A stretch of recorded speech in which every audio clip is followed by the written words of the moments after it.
em que temos, de certa forma, aqui uma bomba ao retardador do ponto de vista social, do ponto de vista da incerteza, do controle das nossas contas públicas, sem sabermos muito bem qual é a rota e onde é que vamos parar. Nós fizemos muitos progressos em Portugal, muitos.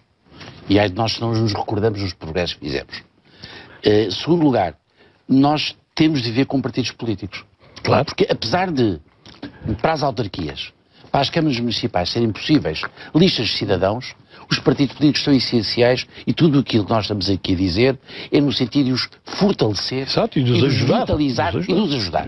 É nesse sentido. Agora, há uma coisa que não podemos também, que é partidizar excessivamente a vida nacional. Isto é, temos de dar um espaço público que esteja para além dos partidos e onde as pessoas se manifestem claramente. Eu acho que em Portugal, se nós fortalecemos os partidos políticos, isso passa pelo regime eleitoral, do sistema de financiamento, por exemplo, tudo isso, eu acho que nós perdemos muito. Mas a coisa mais importante para os partidos se credibilizarem é eles próprios fazerem por isso. E um dia não terem pejo nem medo de dizer aos cidadãos como é que está o país. Deixa-me dizer, Judite, eu no dia em que eu vir um político dizer um discurso totalmente ao contrário, cometendo erros, mas é naquilo que acha, que sente, e a verdade do país, parte do país rende-se. Claro, claro. E sente, estes tipos estão-me a dizer coisas que nunca ninguém me disse. Exatamente. Mas se calhar tem razão e é a altura de os ajudar. Porque o preço de não fazermos isto é o que o Henrique diz. Um dia aparece um populista demagogo que ganha eleições, que o nosso risco não é... fala claro e diz a verdade. O nosso risco não é autoritarismo. O nosso risco não é um golpe militar. Longe disso. Os militares não fazem isso. Os militares são os primeiros amantes da paz e da democracia. Foram que nos geram a democracia e temos de defender os nossos militares. Mas já não descontentes. Com certeza e com alguma razão. Mas não é de agora. O sistema vem desde 91, em alguns casos, noutros desde 76, noutros desde 83. Há várias razões para o descontentamento militar. Mas o que me interessa hoje em dia é perceber que a solução não vem daí. A solução vem de nós e dos partidos políticos. E a melhor coisa que os partidos políticos têm é fazer uma coisa. Fazem pouco. Pensarem e estudarem. Os partidos em Portugal olham muito para a sua vida do dia-a-dia, para a sua vida formal da representação, mas não o essencial da representação, nem do estudo das questões. Ninguém dá aquilo que não tem. Se um partido não tiver doutrina, pensamento, não explica nada ao país. Doutor Medina, diga. Ainda poderiam redimir-se um pouco do pouco que têm feito que preste. Mas se o António José Seguro e o Pedro Passos Coelho conseguissem mudar aqueles dois partidos, já teriam um grande crédito. Olha, o Dr. Passos Coelho tem uma grande vantagem. É um tipo muito sério. É um tipo muito sério. E como é uma pessoa séria e bem intencionado, desde que ajudado, eu acho que consegue. O Dr. António José Seguro, se o conseguir, faz bem. Agora, não estou a ver ritmo político no discurso do Dr. Seguro. Espero que ele mude, porque todos nós precisamos tanto do governo como precisamos da oposição. Porque a oposição agora, daqui a uns anos, é governo. E não podemos cair neste ciclo de alternâncias que não alterna. E em relação ao governo, o que é que está a ver? O senhor é daqueles que acha que o Primeiro-Ministro está muito nas mãos do Ministro das Finanças? É uma boa pergunta. Eu não consigo ler a alma do Dr. Passos Coelho. Mas acho que o Ministro das Finanças tem uma enorme, como dizia a expressão, enorme influência do Dr. Passos Coelho. Isso tem. E isso é bom ou mau? É mau, do meu ponto de vista, por uma razão. Porque o Dr. Vítor Gaspar é excelente. Excelente. Tem um discurso interessantíssimo, tem um conhecimento excelso e profundo da economia e das finanças, mas tem dois problemas. Primeiro, é um executante prático de um programa, de um partido e de uma coligação. Ou seja, a técnica, incluídas as finanças, é uma execução de uma ideia política. O que está acima de tudo e tem que estar presente na vida nacional, por parte dos partidos, são ideias políticas. E quem as tem é o Primeiro-Ministro, quem as tem a conduzir. Logo, o Ministro das Finanças é, em primeiro lugar, um executante e não um comandante. Comanda a sua área, mas não comanda a visão geral do país. Segundo lugar, eu acho que o Dr. Gaspar tem um conhecimento enorme de Portugal no passado. Nos últimos anos esteve muitos anos fora.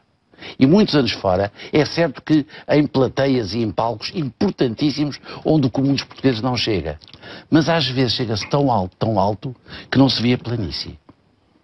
Doutor Medina, Parece-lhe que a sua previsão de que o Estado Social poderia falir daqui por 3 anos vai acontecer muito mais cedo? Eu disse que antes de 2015 teríamos problemas sérios. Mas estamos em 2012 ainda. Exatamente. E que se não se resolvesse o essencial, antes de 2020 isto teria um colapso. Agora, este ataque, entre aspas, ao Estado Social, eu receio que seja muito desajeitadamente feito. Porque este é um ponto em que não se pode começar a disparar sem saber bem o que é que se passa.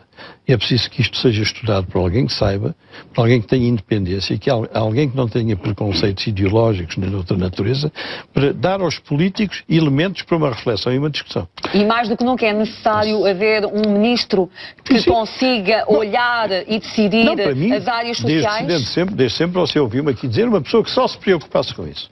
Porque os ministros da área social, da saúde, da educação, da segurança social, eles não têm tempo para olhar para o problema visto de cima.